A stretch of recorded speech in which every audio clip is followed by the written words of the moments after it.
Now that represents Babylon the Great, which is America. This that is glorious in his apparel, traveling in the greatness of his strength. I that speak in righteousness, mighty to save. Another word, redeem. That's Yahweh Shai. So did Yahweh Shai come back? Or when he was on the scene 2,000 years ago, did he come through Bozrah and his garments was dyed red? It didn't happen yet. So if he didn't come back and do this thing to Bozrah, that means Bozrah is still around. The physical place is in ruins right now, but Bozrah is referring to the Edomites. 2, wherefore art thou red in thine apparel, and thy garments like him that treadeth in the wine fat. I have trodden the wine press alone. And the wine press is talking about this place right here, Babylon the Great. And of the people there was none with me, for I will tread them. I will tread them, the people of Bozrah. I will tread them in my anger and trample them in my fury and their blood. So we know it's not talking about the place called Bozrah. It's talking about the people of Bozrah.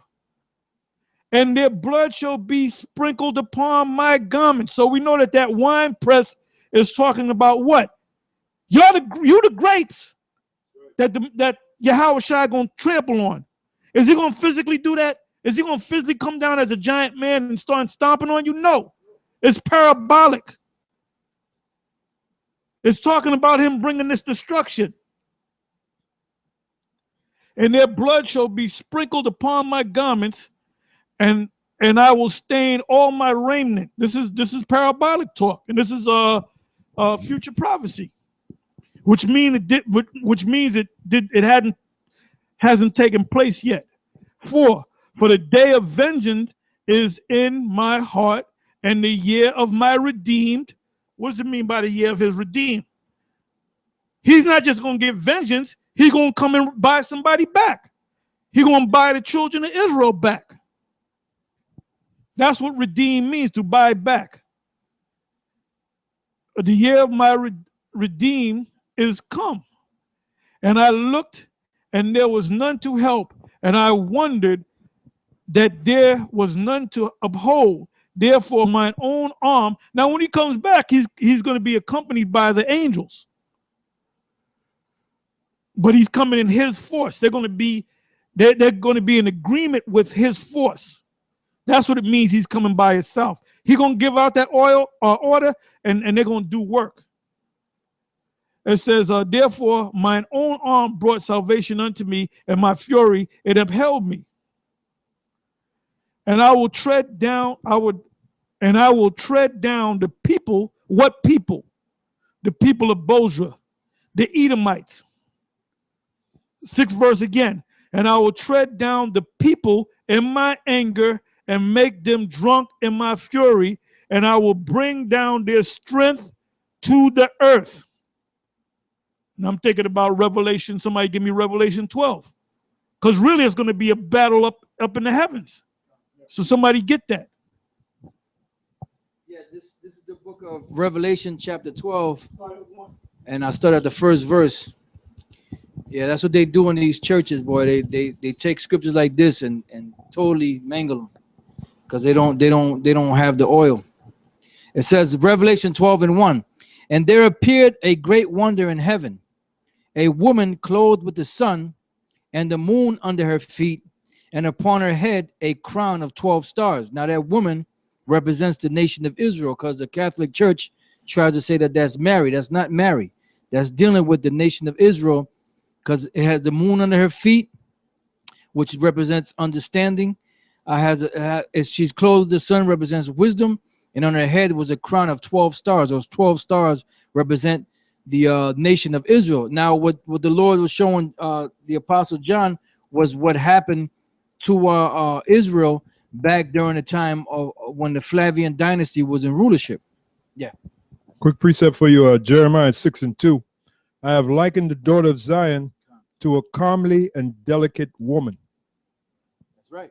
That's right. Just let you know that the Lord refers to Israel as a woman. He says, I'm married unto you. It says, and she being with child, travailing in birth and pain to be delivered. Because at that time, you know, Israel was catching hell, but Mary also was given birth to Yahushua in the midst of Israel going through all different types of hell back then. You know, it says, and there appeared another wonder in heaven, and behold, a great red dragon having 7 heads and 10 horns. And that great red dragon represented all of Esau's empires from the beginning with the Greeks all the way until the end of this devil's kingdom. So those are all the different empires of Esau that were going to rule, like I said, beginning from the Greeks all the way up until today. All right. It says, and 7 crowns upon his heads, and his tail drew the 3rd part of the stars of heaven. Now, the reason why it says his tail drew the 3rd part of the stars of heaven, the tail represents the strongest part of the dragon. Now, the stars of heaven, it says the 3rd part, because when you go back in the history around the time when Yahushua was born on the earth, there was only 3 tribes that were really there, mainly there, which was the southern kingdom, which is Judah, Benjamin, and Levi. So that was the 3rd part. So that's what the dragon persecuted, mainly those 3 tribes back then, which was the Roman Empire. It says, and his tail drew the 3rd part of the stars of heaven, and did cast them to the earth, because they were in subjection under him. And the dragon stood before the woman, which was ready to be delivered, for to devour her child as soon as it was born. And Herod was the main one that wanted to put him to death, because they were one and the same. Herod was an Edomite, and the Romans were Edomites. And that right there proves to you that the Edomites are still around.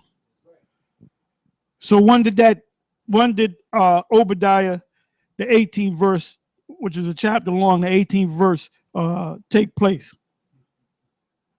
Did it take place during the time of Yahushua, right before it? It couldn't be right before it, because Herod was seeking to have the Lord killed, the Messiah killed.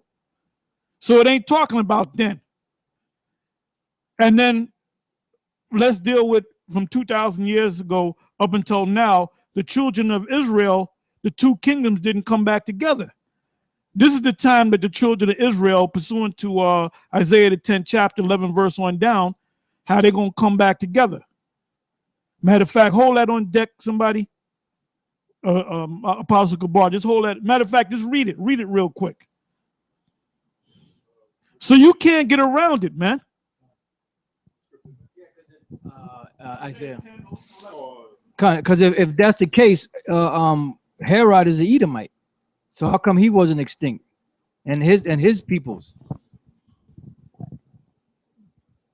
Isaiah 11. I said 10 or 11? Yeah. 11 and 10.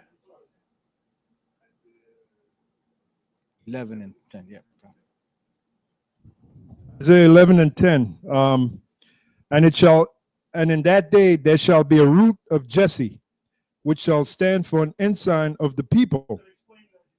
Okay. And in that day there shall be a root of Jesse, which that root was David, which shall stand for an ensign to the people. And out of David came who? Solomon, which was the Yahushua. To it shall the Gentiles seek, and the Gentiles is talking about the Israelites that was scattered among the Gentiles, being called Gentiles. They're the ones that's really going to seek for this truth, all right? Seek to the Heavenly Father through his Son. And a good example of that was Cornelius. Cornelius was seeking. That's why when Peter came to him, he threw himself at Peter's feet. You know he was seeking. And then Peter had to correct him. Peter said, no, get up from your Cornelius feet. reminds me of somebody I know. Yeah. Yeah, Peter said, yeah. Just like Peter said, get up from your feet, Cornelius. I'm here to give you a message. All right. And the message was about Cornelius is an Israelite. Cornelius is Israelite. Cornelius is an Israelite. So anybody teaching otherwise, any camp out there, the Most High, Yahweh Yahushua, is not dealing with them. Yeah, because when Peter made that statement to Cornelius, he said, you know how it's unlawful for a man to come to one of another nation. Now, when you go in the Greek, the word there is alophilos, which literally means another tribe. Now, I don't tell you what tribe Cornelius came out of, but he was definitely out of the nation of Israel. So right there, Peter was telling Cornelius, look, you are an Israelite of what tribe, I don't know, but you an Israelite. Because the Greek word there is alophilos, which means another tribe. Okay, and we get into the Greek. You ain't the only one that get into the Greek, James White. Talking about, I teach Greek, and yeah. So what? Yeah, so bloody what? And in that day, there shall be a root of Jesse, which shall stand for an ensign of the people. To it shall the Gentiles seek, and I already explained that. And his rest shall be glorious. Because the so-called white man, Esau, they're not going to seek for the knowledge of Yahweh Shem Yahushua. It tells you that in the book of Psalms, the 36th chapter. It says that the knowledge of the Heavenly Father and the Son is not in their thoughts. It tells you that clear as day. And it shall come to pass in that day that the Lord shall set his hand again the second time to recover the remnant of his people, which another word for the remnant is the elect. All right, the elect of the nation of Israel, who, by the way, when Yahushua come, that's what he's coming to gather. What's the scripture for that? Matthew, the 24th chapter. He's going to gather his elect from the four corners of the earth.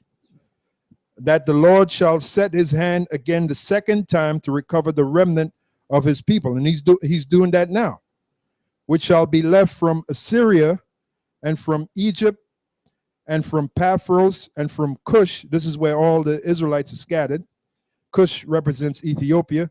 And from Elam, that's the East Indians, or the so-called East Indians, and from Shinar, and from Hamath, and from the islands of the sea.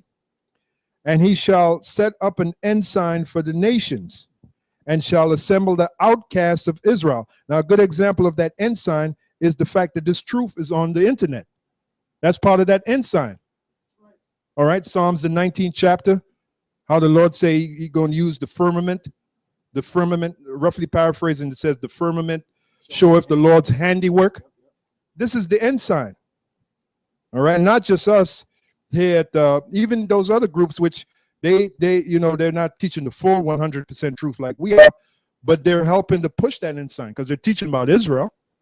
All right, they're teaching that the so-called Negroes, West Indians, Puerto Ricans are of the nation of Israel. And he shall set up an ensign for the nations and shall assemble the outcasts of Israel. He didn't say everybody. It says the outcasts of Israel. And gather together the dispersed of Judah from the four corners of the earth. Now, what the hell could do that? The internet, man. The internet reaches the four corners of the earth, the whole earth. All right? That's pretty much it. That's the point, right? That's pretty much it. I read Isaiah 11 and 12. And he shall set up an ensign for the nations and shall assemble the outcasts of Israel and gather together the dispersed of Judah, the scattered of Judah, all over the world. All the tribes, the two kingdoms coming back together. From the four corners of the earth, because they're scattered all over the world. The envy also of Ephraim shall depart, and the adversaries of Judah shall be cut off. And who did Ephraim envy? Ephraim envied Judah. And that reminds me of Amos, where the Lord say he'll close up the breaches thereof. What does the word breach mean? Differences. You know, they even showed you that in Sanford and Son. How Sanford, which would represent a Judite, he had a problem with Julio. Julio represented who? An Ephraimite. And it was a so-called Jew that put that whole series together. Showing you they know. And when they made that, when they came up with it, it was supposed to be two so-called Jews. Right. The Steptoe and son.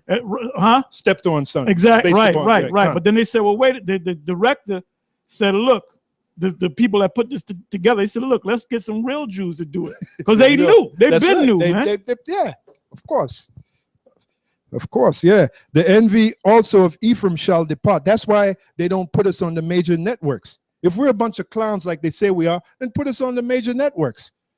And they're not going to do it because we don't need the major networks. No, I'm just saying to prove we the point. We don't need them. Yeah. Yeah, we don't need them. I knew you was going to say that. Yeah. We don't need them, man. We don't need them. YouTube, yeah. Man. The word's already out, man. That's right. They're putting you on the news media now because they're trying to demonize you. You know, it's all for demonization. But that's the point. They know that we know the truth. Hold up. All the so-called good works that Nate did in the IUIC, all the wonderful things, they ain't doing news thing, but this guy does what he had to do, and all of a sudden that's how Esau gets down. That's how he get down. Because he's the devil. He's the devil. Yep. That's how James White got down. You know. And the envy also of Ephraim shall depart, and the adversaries of Judah shall be cut off. Ephraim shall not envy Judah, and Judah shall not vex Ephraim. Like I said before, that's the two kingdoms coming back together. That's right. That takes you back to Rehoboam. Why is that so hard to understand, Vocab Malone? Huh? That's right. Why is that so hard to understand, James White? That's right. Yeah, that takes you back to Rehoboam and Jeroboam. Rehoboam was a Judite. Jeroboam was an Ephraimite. And there was this big split. There was a big split between the two. No, between the two. It's like they had like a hatred against each other. Yeah, you read about the history of the council where Rehoboam said, "I'll take the counsel of the young men," and then Rehoboam said, "I'll put more hell on Israelites with my pinky finger than my father put on the women with his loins." All right. So you go into the history, but they shall fly upon the shoulders of the Philistines. Fly upon the shoulders mean so hold up, when they come together, what does that mean? Are they going to be like the flying Melindo brothers? Yeah. You got the Philistines, they're gonna jump on it. No, it don't mean that. It means we're gonna pounce on you. What does a lion do when they attack? Isn't Judah the lion? Yeah. From the prey my son had I have gone up. Yeah. Now our lions whelp. Anyway, you're gonna leap, you're gonna jump. Yeah. So it's gonna be a furious leap on somebody. You're gonna leap on them like a lion. Like a lion. Hey, yeah, we ain't gonna be flying like Sally Field, the flying nun. You could clearly see that was blue screen, man. Yeah, she had Ephraimite. Yeah, Sally Field. She was sexy back then. Yeah, you can see why Burt Reynolds flipped like a IHOP pancake for her. Anyway, it says, but they shall fly upon the shoulders of, and like I say, ain't gonna fly like that Sid and Marty Croft, that show, The Bugaboos. You know, at the very beginning, the English cats, English dudes, they flying the Bugaboos and shit. You could see that was blue screen too. But they shall. There won't be no blue screen when we jump on them. There ain't no blue screen needed. Yep. Yeah, red screen, as in red blood. But they shall fly upon the shoulders of the Philistines toward the west. And the Philistines are them ashy, stanked up to be damn ugly ass Africans, all right, which are not our people, them heathens. But they shall fly upon the shoulders of the Philistines toward the west. They shall spoil them of the east together. Spoil mean we gonna take shit, man. All right, that's what it mean. We ain't gonna ask for it. We just gonna take shit. Like you roll up on something and you take it. They shall lay their hand upon Edom and Moab. What does that mean? Oh, yes, son, I got to tell you something. You didn't made your equal with me in the kingdom. No, they will not. Somebody lay their hands on you, right? That's an assault. Yeah, that's an assault, man. That's what Esau charged What me did he do? He laid my hand. He laid his hands on me. Yeah, man. Don't put your hands on me, meaning don't jack me up. That's right. So we're gonna lay hands. We're gonna lay holy hands on Esau, man. Yeah. And we ain't gonna lay hands to heal you, man. We're gonna lay hands on you to put you down to the ground. And that reminds me of Jeremiah 51. The Lord said, "Thou art my battle axe and weapons of war. With thee will I break in pieces the other nations." That's laying hands, man. Laying hands. They shall lay their hand upon Edom. That's the so-called white man. And Moab. That's the so-called Chinese. And the children of Ammon shall obey them. Same thing, Japanese. And the Lord shall utterly destroy the tongue of the Egyptian sea. And with his mighty wind shall he shake his